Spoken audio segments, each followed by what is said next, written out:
So one of the next things I'm going to do and talk about is I'm going to be changing these lights. I did it on my C6 to make one that's called Eagle Eyes. It's a Taiwanese light, but it's pretty good quality. I had it on the red car and it's LEDs. It's a bit like a round circle of LEDs, but it's actually pretty good. You see the lights that are on it right now. That's the tail lights, and obviously when it blinks, that's the brake lights. Kind of hard to see on camera. It's actually pretty bright, but they look kind of old. I wanted to do these smoked. I don't like them black, but kind of smoke it to match, you know, the black on the car, the black here, and obviously I'm going to tint the windows. So the ones I bought these same ones again. It's probably like 10 different companies that make these things, probably all made in the same factory. But I'm going to plug them all in and test them first. Just make sure they work. They do come with their own resistor right here, so it doesn't trick, well, so it does trick the ECU or the module to let it basically trick it so it doesn't think the, what am I trying to say? It's so that the car doesn't think a bulb is blown. These take a lot less power than these, so the car would show a resistance and tell you something's wrong. The C7 on my truck, whenever I do that, it uses OnStar and emails me and tells me something's wrong with the car. It gives me a prompt to take it to your local dealership and we'll fix it. It's probably a bad bulb. Well, that's what this does. What I'm going to do is show you what they look like. I'm going to put them all in right now. I find they're a little bit like over shiny. I mean, they're not horrible. They almost look kind of a little cheesy, plasticky. What I did with the other ones is I had my paint shop use clear with some ruby red mixed in, so it made it like a really dark red, and I kind of liked it. It wasn't black, but it almost looked black. Well, I don't like them where people paint these that are so black they don't even work. Well, yeah, they look great during the day, but you hit the brakes and the guy behind you, I mean, he's already got a lot to do. He's on his phone, he's trying to set up his weekend plans, and he's updating Facebook. I mean, he's already busy doing that, so if you don't give him a bright light to see, he's not going to stop. I remember them being so bright, they were borderline dangerously bright, so by smoking them, it takes a little bit of that really intense light away. So I want to show you how to take the lights out first. It's pretty easy, but just in case you've never seen it, I'll go ahead and show you and make it easier. So I'm using my phone as a light here. As you look at the tail lights, it's pretty straightforward, but this is the little Torx head that is holding it on. It's a T15. You take that out, save it, and then these tail lights basically lean back and they come right out. There's a little clip in the bottom. It's pretty straightforward. I'll show you anyway.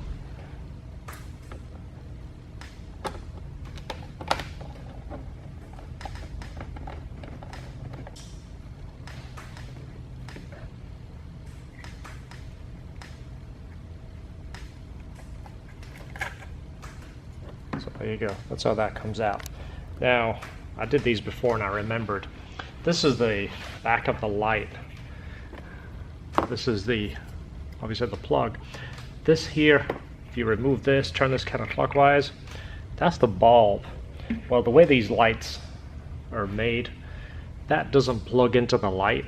You leave this plugged in right here, and the light actually plugs into where this bulb is. This bulb, you're just going to rock it side to side. It'll come right out for you. Right there. And the light actually plugs in there. So it's kind of weird the way they did that. Now these are LED, so they're only going to work one way. So the best way to find out if they work is plug it in and try it. Grab your handy key fob here, hit the unlock. So yeah, that's how they go. So that's what they look like. The brake lights. So again, hit it again. That's the brake light. Oh, that was the trunk. So I want to put them all in there, and then I'll step back and get a little bit on film so you can see what they look like. And again, you'll see what it looks like in comparison. When you get right on them, they're almost too bright. So let me go ahead and hit the hazards.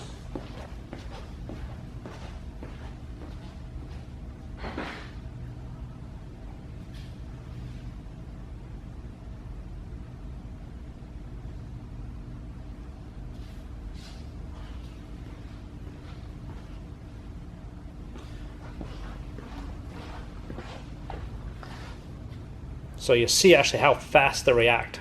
And I like that. It just looks newer, fresher, more of a modern look, but they're really bright. It's kind of hard to describe right now. So let me go ahead and put the other two in on the driver's side and just confirm they work.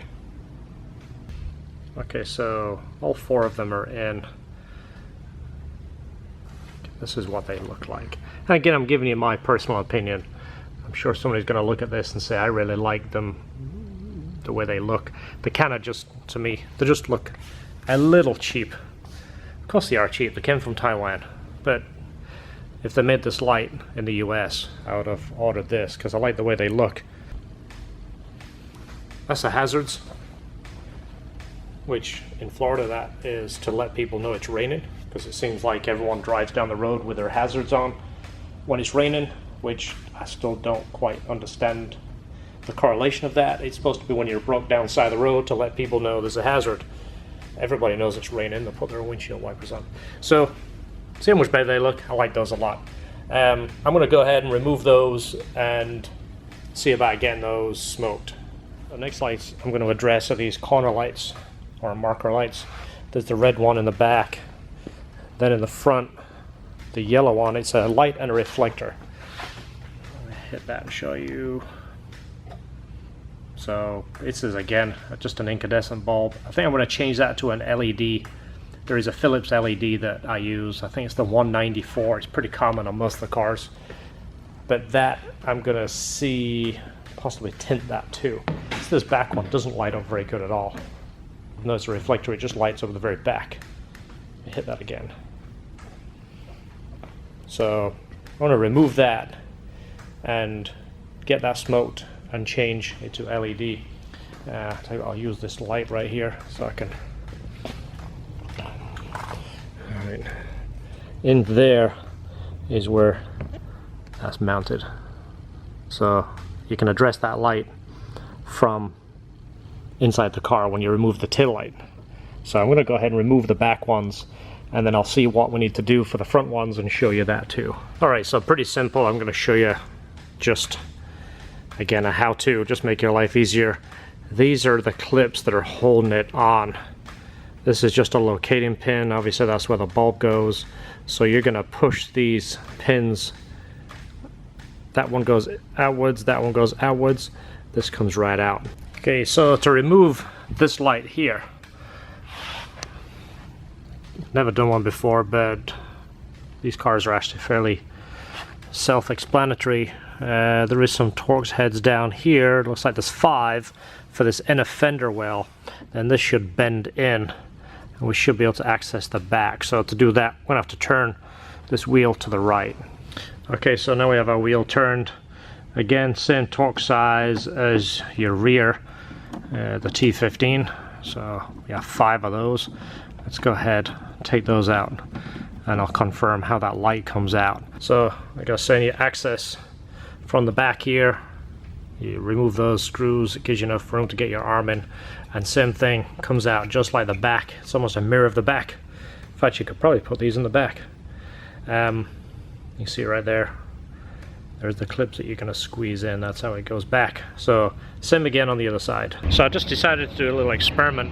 You can see on the bottom of the lights here, it's got the model number, GM, Vistion is, I guess, the brand. Well, I just decided to hit it with a little block of wood and some 1000 grit, and it flattened that right down because I'm going to smoke these. I'm still trying to determine if I'm going to paint them, have the body shop paint them, or actually put the vinyl over, because I don't want them real dark. Alright, so I wet sanded them, polished them, and now the letters are gone. They look good. I decided against sending them out and have them painted. I think I might have mentioned this, but I ordered some offline, some actual vinyl covers for these, and they offered them in different shades. I bought the lightest ones. I want to see if that gives me the look I want. I just want them, again, kind of tinted. I don't want them black. So I'll get those and I'll send you the link and show you what they look like. See if that's something you would like to use. Alright, so the day has come. We're taking the car to have the window tint done. And the guy I use is Tran. Been using him a long time. He's pretty much done every single one of my cars since like 2000. So do I look good driving a ZR1? Probably not. I feel good. I like the car still. The stock exhaust is on here still, by the way. One thing why it's loud is the valves are open. We pulled the fuse, so the valves are open all the time, so it's kind of loud. Sounds good for kind of burping around. I think I'm going to put the fuse back in. It actually works really well. It quietens the car down and it opens at 3,000 RPMs, or you can program the ECU and change it wherever you want, but it opens the valves, and it's kind of like that mild to wild, but it's built in. And you can buy a switch or even wire up your own switch, turn the valves on and off whenever you want.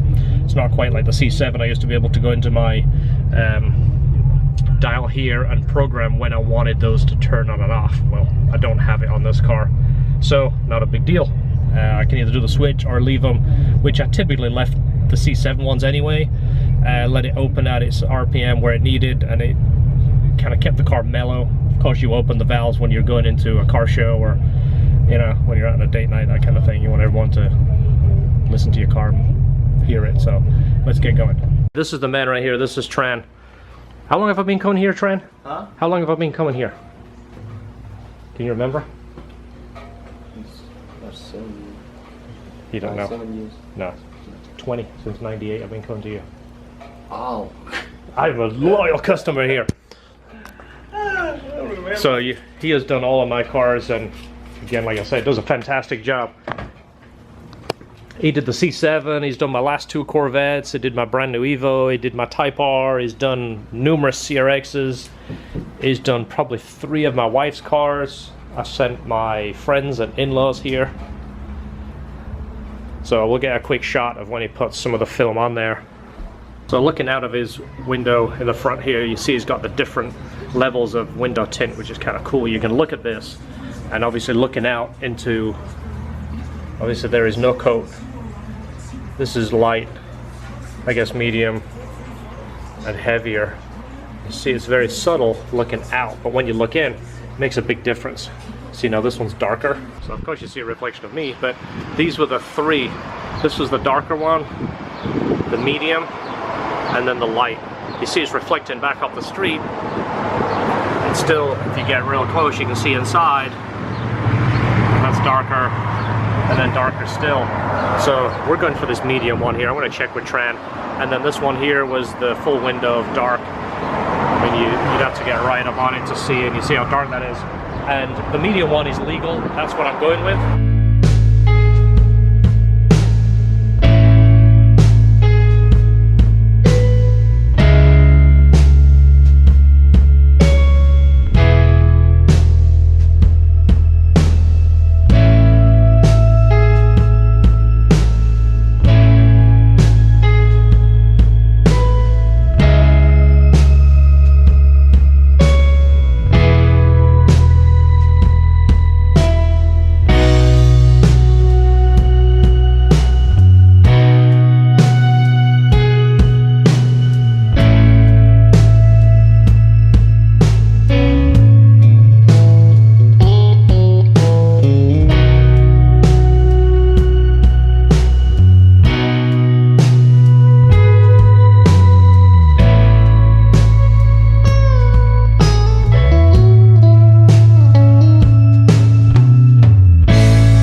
So it's Friday after work.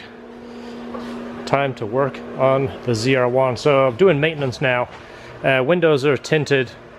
It's going for paint correction in about a week. So the fluids are probably ready for a change. I don't know how long they've been in there. Brake fluid is probably stock.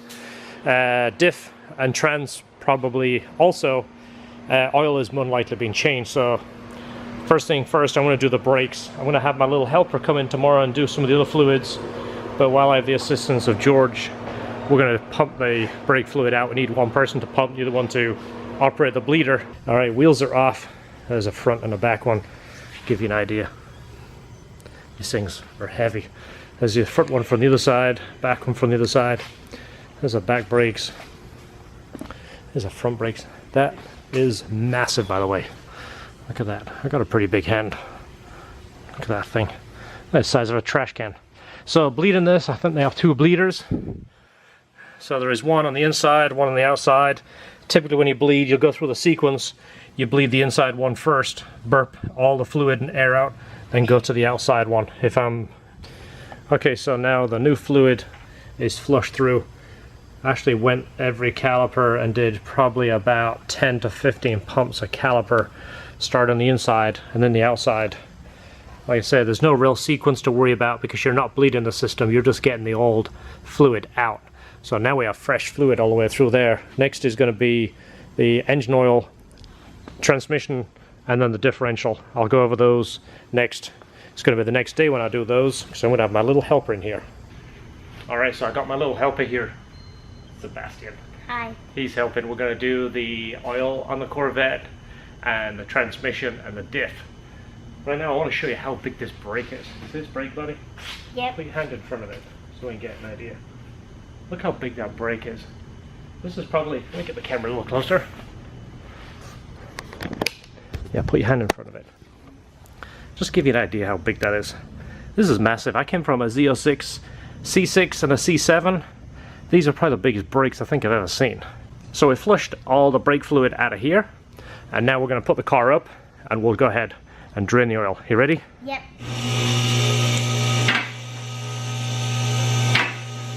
So we got our wrench ready. What wrench do we have there, buddy? A 15 millimeter. Good job. So you see up here, these are our drain bolts right here. Yes. We have a drain right here and then one right here. This is a dry sump, so it's going to hold about 11 quarts of oil, so make sure your container is going to hold 11 quarts. A little backstory, I once did a C6 Corvette at my house and had a 4-quart container, started draining the oil, realized it was running out of capacity. Needless to say, I had oil all over the drive, oil in the house, oil in the sink. Okay, so let's get the second bolt draining right here. This is really important to do yourself. I wouldn't recommend taking this to your friendly neighborhood Jiffy Lube or one of those guys. I'm not saying they're all bad, but there's enough bad to make you second guess. Dropping them off. There we go, that's our second drain. What are you laughing at? I'm laughing at your hand because you got it on your hand. That's part of changing the oil. You gotta get dirty. You wanna get some oil on you? No. Are you sure? No. Okay, it's part of changing the oil. I know. Okay, so we're gonna change the oil and the filter, right? What kind of filter is that? Can you see? It's the same oil that we use. Right here, look. See that? Mobile one. Very good. That's the oil that we use, and that's the oil filter. You can use a GM filter or a K&N. I just buy this because it's easily accessible, and we know it's going to be a good filter because that's the oil that GM recommend. Don't matter about the cardboard, you can tear it. Okay. Good job. Oh, so that's it. Yeah, you see that goes up. See the one on, this has like a case on it? The one that we're doing on the boat is just like a filter, and it has its own metal housing. So we're doing a boat oil change at the same time. Let me show you that real quick. Show everyone what else we're doing. You're helping me do this too. So here it is. I know you guys are jealous right now because it's 2nd of March and it's 80 degrees already. So we're doing the oil change on the boat. You can see right here. Now, I just finished on Facebook complaining how bad it is to change your oil on a boat. It seems like this is a 2018 Regal with a Volvo Penta 240. Why they don't put a drain plug at the bottom of the motor and then have a dedicated sump for the oil to drain into and then possibly drain it outside the boat, I don't know. Let me go ahead and zoom in and show you what's going on. Alright, so put the drain plugs back in. So this is a tool I talked about. If you look through my channel, you'll see I talked about an oil change. This is the best oil change tool. And I also want to answer a couple of questions. I had a handful of people telling me modern oils, you can run higher mileage between changes. So to answer that, yes, some of the new modern oils will go a lot further between changes, but my argument is the oil is the bearing between everything in the engine, metal on metal. So if you had the choice, let's say you was going to go buy a used car, let's say Corvette, the two C6 ZR1 side by side, say they have 30,000 miles on a piece. One of them has me owning it. I change oil every 3,000 miles. If I do a track day, if I know I'm going to be out on a Saturday night playing around heavy, I'll probably change oil the next day. So you're going to have a car that's had frequent oil changes. Then the other guy that believes Model 1 will go 15,000 miles between changes and the oil filter says 20,000 miles. So he does two changes, changes the filter once. So that 30,000 mile car, it's had maybe 3 engine oil changes. Then you buy mine and it's at 10 or 15. Price is pretty much the same. Which one do you go for? So that answers your question, right? Upside down, Ultra Guard Gold. That must mean it's good, right? If it's gold, probably means the more expensive one. That's my guy. So if there's a cheap filter and an expensive filter, this guy bought the expensive filter, so it's making me feel better all the time. Again, this is the first time I've done an oil change or any of the fluids on this, so it's comforting to know that they did stay on top of the oil changes. Right? Very important. Yes. Future car guy, he's learning at the base level. So if you got a son out there, take him out in the garage and get him familiar with working on the car. At least he knows what he's talking about. And if he gets his car worked, he's not going to get hosed or taken advantage of. So it's good to teach you future car guys how to take care of a car. What kind of car is this? A Corvette ZR1. Yes, see that. So you're going to take your oil filter off and inspect it, make sure the O-ring isn't on there, but also look on the engine too. You can see it's just got an oil drip there. Make sure the O-ring is not there because it will cause a major problem. So double check that. In fact, triple check that. Alright, so 10.4 quarts went back in it. Put the cap back on. And then the next thing is to start it. If you look in your manual, there is a procedure how to check it, but basically you're going to run it, check it for a certain amount of minutes. You run it a certain amount of minutes, then you've got so many minutes to check it. I'm not going to go and explain how to do that because you guys already know how to do that. Just kind of letting you know. Double check your manual. There's actually a lot of information in there for your DIY oil. So next, back up in the air, trans and diff. Okay, so on the differential, the way you're going to drain it is you're going to look just behind the spring right here. And there is a clip in here. You're actually going to remove the clip. This is one of the cooling lines, and you're going to drain it out of this right here. So that is your fill. It's a hex right there. So you're going to pull this line back, and you can get to that to fill it back up. And what I've always said with the S2000s is break that loose first to make sure you can put fluid back in it. Because if you drain the fluid out, and that for some reason has a problem, you are not moving the car. You don't want to drive it if it has no fluid. So let's break that loose first, then we'll go ahead and we'll start draining that. So this is what the little clip looks like. Let me get my flashlight up there so you can see. Again, I'm not going to try and film me remove it because it's hard enough getting my fingers in there without trying to get the camera in at the same time. So you're going to pull this line back and then the fluid is going to come out of there. Okay, so our fluid is coming out. I already broke the top one loose, so once I remove this top one, it'll start coming out pretty smooth because it's causing a vacuum right now. Now this plug is in, get ready, and there it goes. See, it's coming out nice. So that makes me feel good. It's still pretty clean and got a gold color to it, but again, peace of mind. I don't know when it was changed. I didn't get any service records of the car.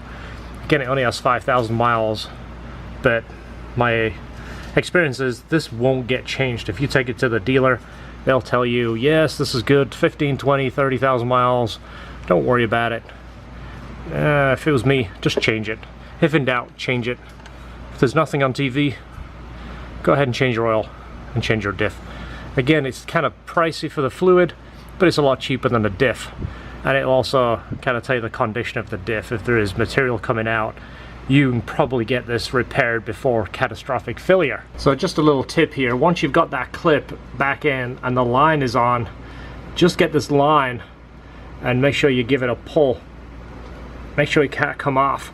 Sometimes when you put the clip in, also what I do is put my pliers in there and just push it and make sure you can feel it spring, and you know it's clipped in all the way. And then, like I say, put a little pressure, make sure that line isn't going to pop off. You don't want to put fluid in and start it and it blow that line off, so just double and triple check that line.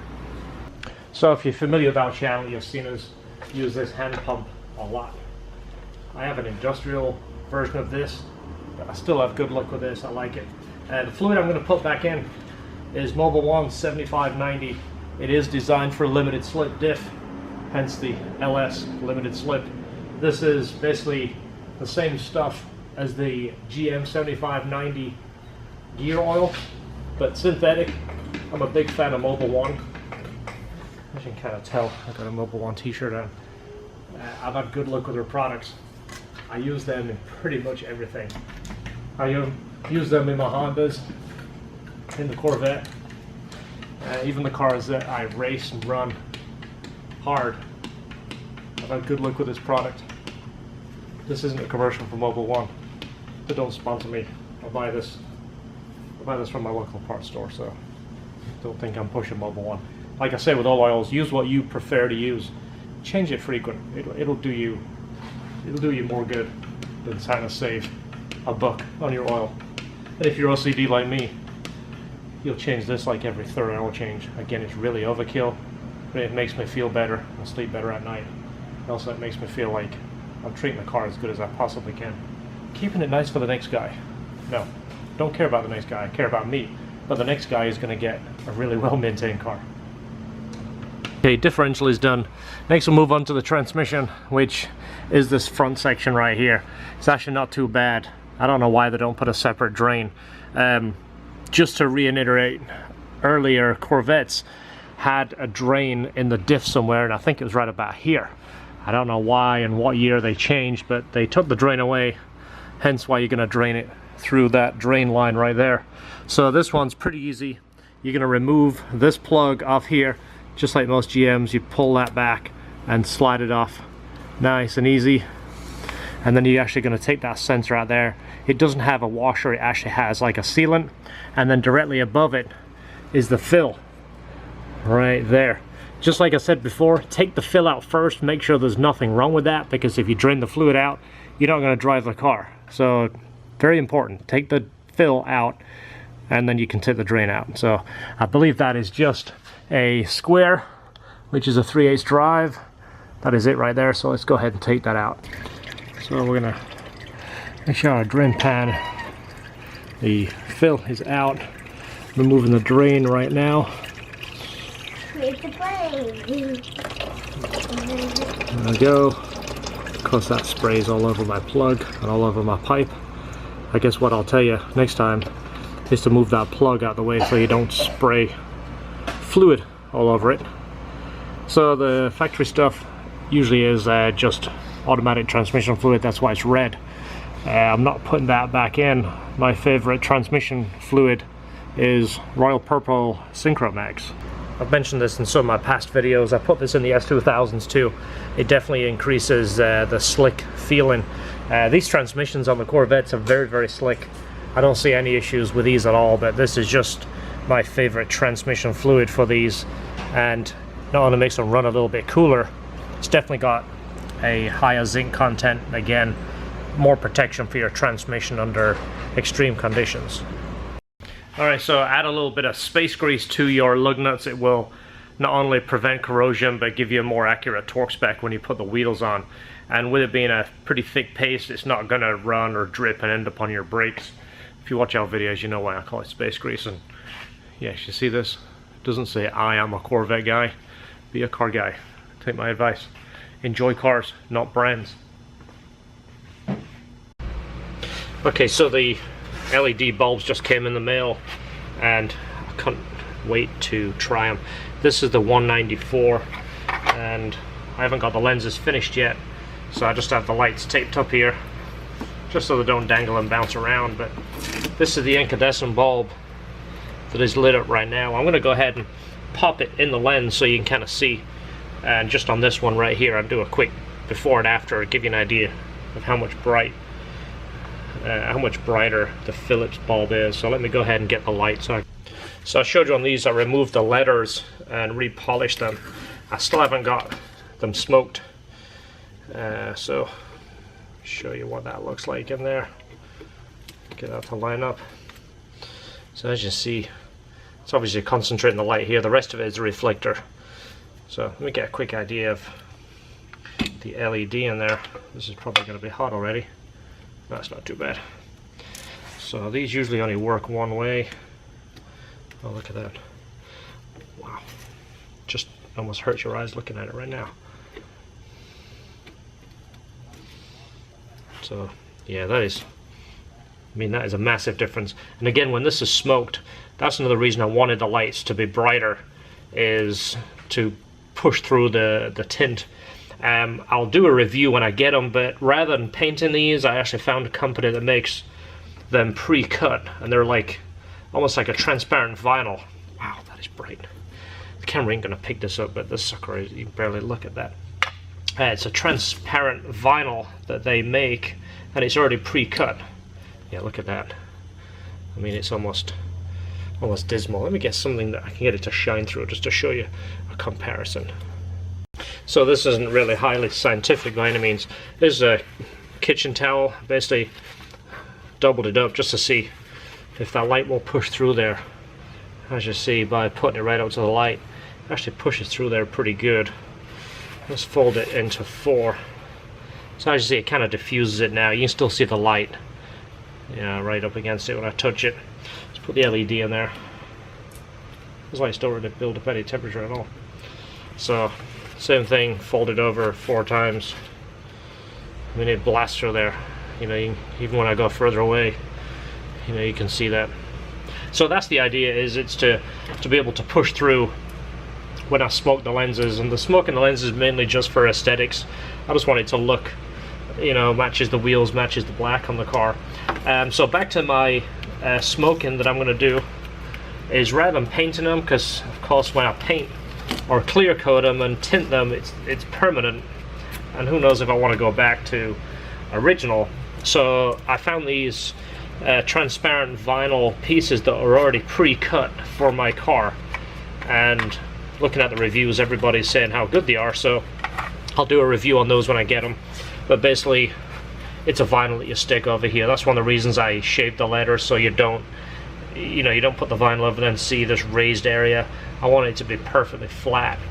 So just realized this isn't the right one for that car. It's either side. When I get those, I'll put them on, and of course do a review on those, because again, it's one of those little things.